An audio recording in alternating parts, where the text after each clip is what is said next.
So our showcase tonight is all about deep fakes, and I think we've got the team here. So Emma, um, Emma, are you here as your colleague here as well? Your Hey, you know, I think we might have my colleague here or someone.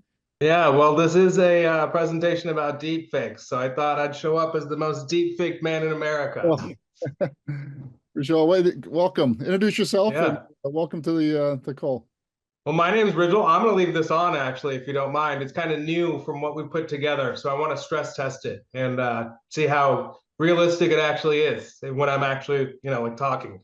But yeah, my name is Rachel Gupta. I think you can look me up on LinkedIn if you want to see what I actually look like. But I'm the founder and CEO of Deep Media, a world leader in deepfake detection and GenAI disinformation. Now I'm excited to be here today. Really appreciate the opportunity to share what we've learned and talk about our insights in deepfake detection. We get to kind of act as our own deepfake generators and red teaming, hackers ourselves in order to figure out how people are using this technology and stop it, essentially. So, I think we can keep this one pretty informal. Honestly, what we do is essentially provide a security layer to corporations and governments in their media pipelines to help them secure communications as well as content that they're seeing on their platforms from deepfake attacks. It's funny. I remember the day I founded this company because it was actually the first day I'd ever seen a deepfake video. It was back in 2017. It was this deepfake of Jordan Peele on one side and President Obama on the other. And y'all might have seen it. It went really viral back in the day. And the Jordan Peele's face and his voice and his emotions and everything was being transferred to the president, the most powerful person in the world. And it was just perfect. I remember seeing that video and I had a clear vision of the future, where as the tech got better and cheaper and faster, anything could be deepfaked. It would even happen in real time on Zoom communications. And, sometime by 2024, we might be able to actually live in this world where anything could be fake.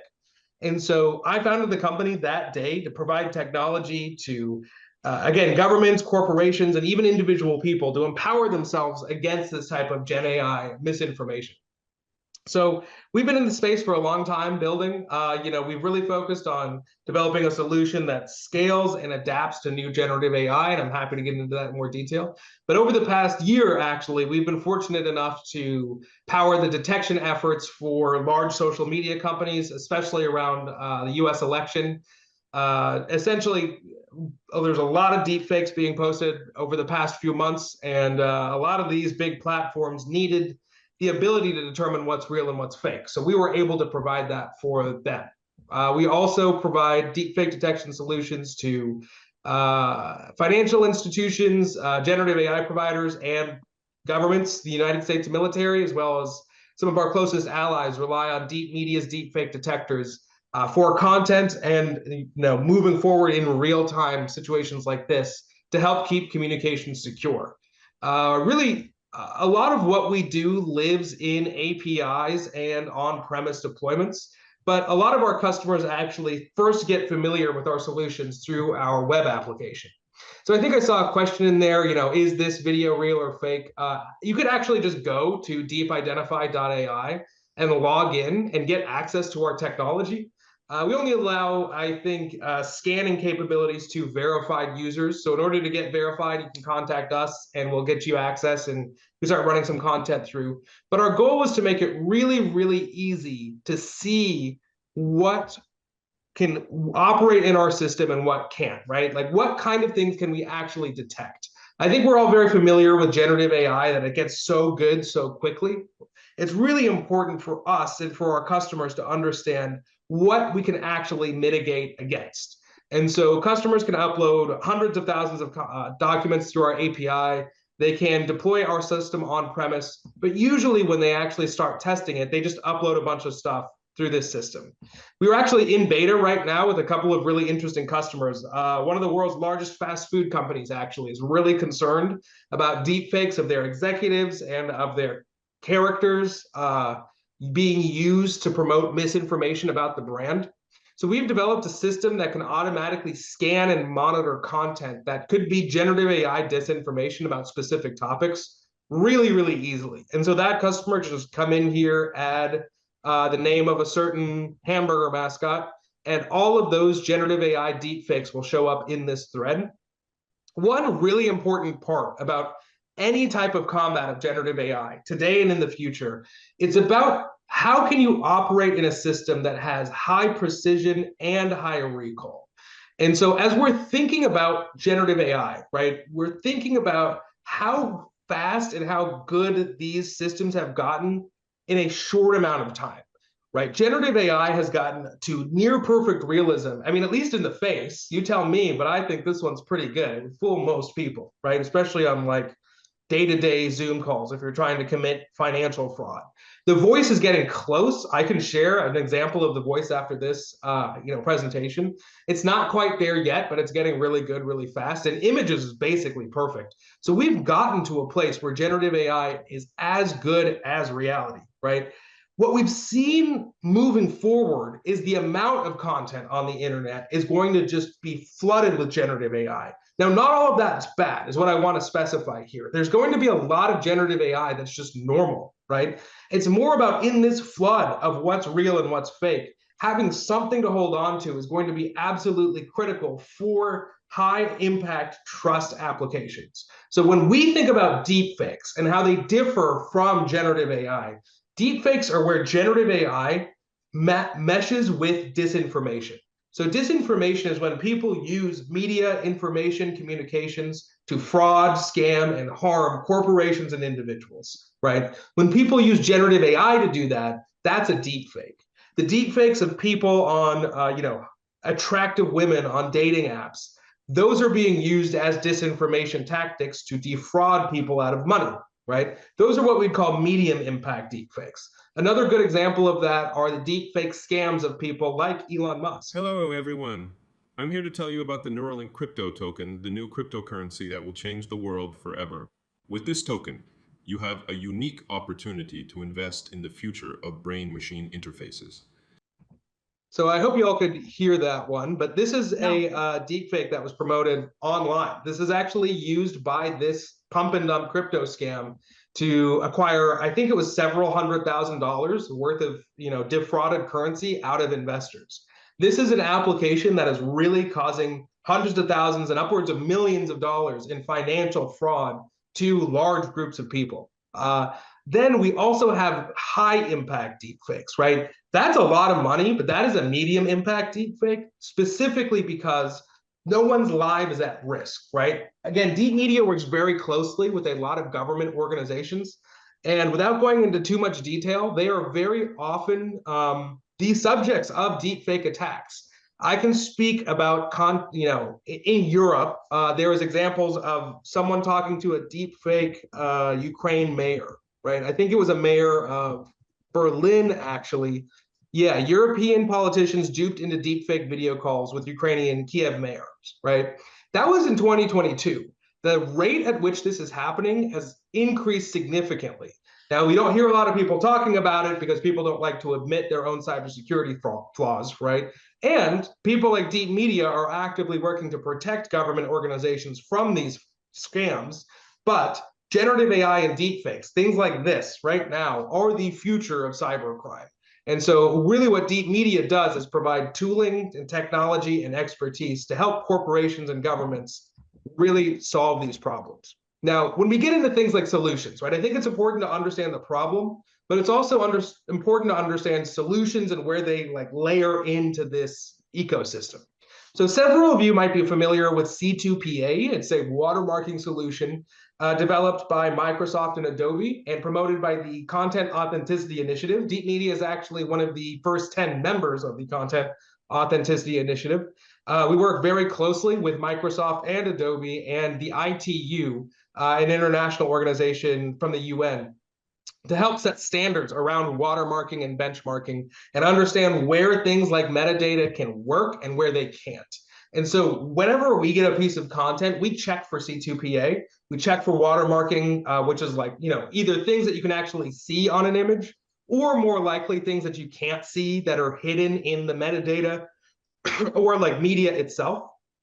And then we look for cryptographic hashing, which is an even further detailed way of tagging images. We see that type of material in less than 1% of the images that we scan. And so these opt-in solutions are very important, but they're not going to solve this problem as it continues to proliferate when it comes to deepfakes. And so that's where detection comes in. And so Deep Media has built a detection system that is trained on deepfakes that we create. And that's why it's so critical for us to be able to create deepfake, experiences like this, like what I'm talking right now, because this is what lets us develop solutions to those problems that achieve such high precision and recall scores. And so essentially what we do is we pipe in massive amounts of data to our system. We understand it, label it, image caption, object detection, facial recognition, age, race, gender detection, voice isolation, all of these different things, right? We then label that real data and pass it along to generative AI. We create a bunch of deepfake data that can mimic the real data and then train an overarching detection module, which can tell the difference between real and fake. We've been doing that very consistently as generative AI has gotten better, which has allowed us to create a system that adapts to new generative AI and then incorporate and wrap that into the product, right? And so all of that was machine learning.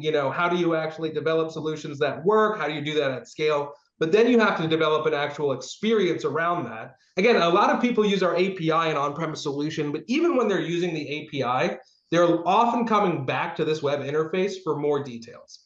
And so I talked about precision and recall earlier. The idea of precision is that when you say something's fake, you're right most of the time, right? Recall is similar, but it's different. That is like, out of these million samples, out of these million images, can I reasonably pick out the ones that are fake without having to go through a bunch of real ones, right? That's precision. How good at you are finding the needle in the haystack. And so different customers for us need different things. Large social media companies very often need high recall. They have manpower at their end to go through and double check, look up news articles, see if things really happened, go into the metadata, dig into other details about, yeah, this account was created 24 hours ago and it's using this credit card that hasn't been verified yet. All that information, right? Like, they have people who are experts in that, but they need to go through hundreds of millions of posts every month. And so can we go from 100 million to 1 million and reduce the workload by 99%, but in that million, we have not missed a single deepfake. We know that every deepfake is in that 1 million samples, but you're gonna our hit rate's like 50% or something after that. It's actually much higher than that. But that's what a high recall solution looks like. So as we're going through all of these images, right? These are images that were posted on social media today, yesterday, etc. All of them are coming back as real. We can go into some of these and see, if our detectors actually got this right. 1 second. Sorry, I had to move my Slack thing or the Zoom thing. So, we go through this dashboard. This looks real to me. It is real, I can tell you. But you can actually also go back to the original post, see the context of all this, right? And confirm that this is not a generative AI image of a world leader. It is, in fact, a real image on the left-hand side. And on the right-hand side was an actual deepfake, right? But what was uploaded to our system is okay, people are saying this is a deepfake. Is this one? We can say, no, this is actually real, right? And so we go through all of these images, and most of the content we get is going to be authentic right now, because it's still very early days in generative AI. But when we see one that's flagged as potentially generative AI, we get it into our system, right? See what this result, it said possibly generative AI. That means it said some evidence, which means there's about an 80% likelihood. And we could see that it actually did successfully pick up a piece of generative AI that's related to, the US elections and some type of political context. We're very confident in the score. And we can actually go down to the individual generator that was used to create this piece of generative AI. So we know that this is, high likelihood of being inauthentic. We can actually request a heat map here, which will show us the various parts of the image that came back as synthetic. And we know the generator that was used to create it, which means that we can go back to that generator source, or go back to that trust and safety team, or go back to that politician and give a very detailed explanation of why generative AI is being used to specifically harm their brand, their corporation, or that a generative AI company is not putting proper safety guidelines in their AI itself.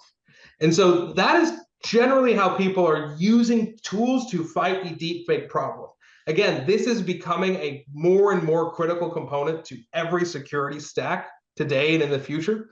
And as generative AI kind of gets its wings, so to speak, I mean, we just saw Notebook LM, right? That created an entire podcast with just some information.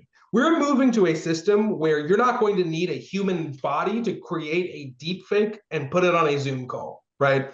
So as generative AI becomes more and more important, and as it becomes more useful to the scammers, Deep Media has built a solution both on the tech side, a scale side, and a product usability side that we hope is going to provide the human being there under threat with some level of certainty about what's real and what's fake. So I'm happy to stop there. I want to leave time for questions and dig into the product in a little bit more detail. But yeah, hopefully that was interesting and gave you a little bit of insight about what it's like on the dark side of generative AI. Rizja, that was fantastic. So thank you.